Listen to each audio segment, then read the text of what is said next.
Hey, how are you guys doing today? First, I want to just tell you thanks for taking the time to watch the video. It means a lot. I appreciate that any of you read anything or watch anything that I create. It means a lot that you spend your valuable time, doing that. I really appreciate that. I wanted to make this video so I could tell you the story about something ridiculous that happened to me. I know that I'm like a magnet for the bizarre. I promise you guys, I do not get out much. Like, very rarely am I outside of my work or home, but those small times when I am, like, really bizarre crap happens. Like some really, really weird, messed up stuff. So I mentioned in my blog post yesterday, if you haven't read it, you can go read it now, ryandsullivan.com. It's about, the title is, Would You Clean Up Vomit for a Stranger? So you can check that out. But basically the whole gist of the idea is, if you met a complete stranger and, they had some kind of mishap or they had an immediate need and it, for whatever reason, it put you out of your comfort zone to help them out, would you still go ahead and help them out? So I mentioned in the blog post that I had an experience like that. And so I wanted to tell you that story. What happened was we've been having some technical issues at work, so I wanted to make sure I got in early on Monday morning so I could have everything sorted out when people started coming into the office. So I got to the office at 5 in the morning, and I was working, and everything was going normal. I was getting all my stuff knocked off my to-do list. Everything was coming online, was working really well. And all of a sudden, as I'm sitting there in my office, I hear these blood-curdling screams, like the kind of screams you only hear in horror flicks. I'm not joking. It was, help me! Help me! And it was like the real stuff. So honestly, my initial reaction was a little bit of shock, but at the same time, it was like, is somebody in another building watching a horror movie or something? Because we're in a business park. But I'm like, who in the world would be at the office watching a horror film at 7 in the morning? So it was kind of weirding me out. And at first I wasn't sure if I really was hearing what I thought I was hearing, but it went on a little bit more. So I cracked the window to my office, and sure enough, the screams were loud and they were close. And I started to freak out a little bit. I didn't know if somebody was like getting stabbed. I didn't know what was going on. But I knew that I kind of had to jump into action. So what I did is I got out of I ran out the front door of my office, ran around the building, and just kind of followed the screams to see where they were coming from. Well, as I rounded the corner of our building, I looked down. There's a set of stairs, and at the bottom of the stairs there was, a teenage kid, and he was just laying there screaming. And I was panicking a little bit. I didn't know exactly what to do. I mean, I was a Boy Scout, so I have some first aid training and that kind of thing, but I don't know that I've ever had to use it in a real life situation like that. So I run down the stairs, and I ask him, are you okay? And he tells me he thinks he broke his arm.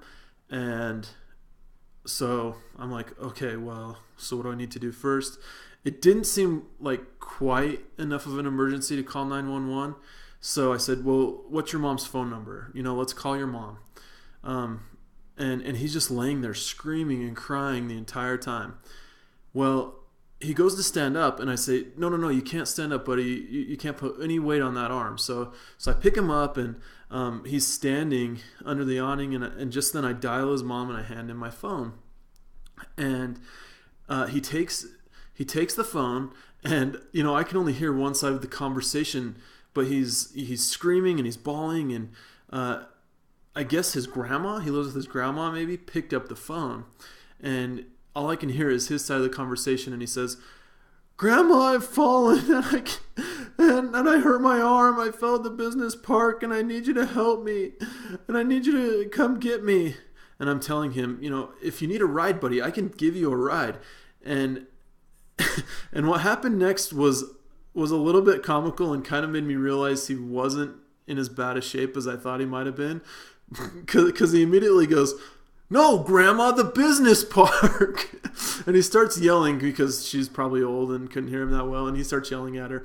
And at this time I'm like, oh man, what is going on? After a minute though, it gets weird. He's like yelling at her and telling her that, she needs to come get him. And finally, after their exchange for a little bit, and he's totally frustrated at this point, he says, "Don't worry about it, Grandma. I'll just walk home." And so I'm standing there thinking, like, I thought this kid was gonna die on the pavement, and he has this yelling match with his grandma, and then he hands me his phone, and I'm like, "So do you need a ride somewhere? I can take you. I can help you out." He's like, "I'm just gonna walk home," and he walks away. And it was completely bizarre. It was the last thing I ever expected to have happen. I was ready for, all this drama and a trip to the ER to help this kid get his arm repaired, and mentally I had gone through all this stuff in my head, and I was ready, prepared for all of that to happen. But it didn't. But I was glad, kind of the whole point of the whole story, I guess, is I was glad that I jumped in to help. Generally I think I am a pretty good person, but it was just so funny that I already had this whole mindset of, would I jump in to help a stranger if I didn't know?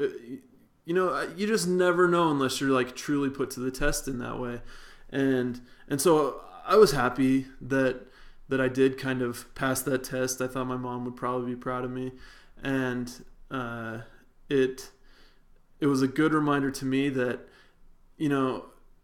we do need to just kind of be ready for those, not necessarily for dramatic experiences, but just be ready in everyday life to kind of reach out and help a friend, help a neighbor.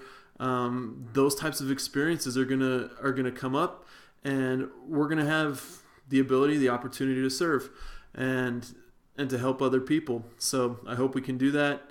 That's the bizarre bizarre way to kind of get the point across, but it's what happens in my life, I guess. So again, thanks for watching. I know this video ran long, but hopefully it was entertaining enough to keep you past like the first 30 seconds. So thanks again. Have a great day.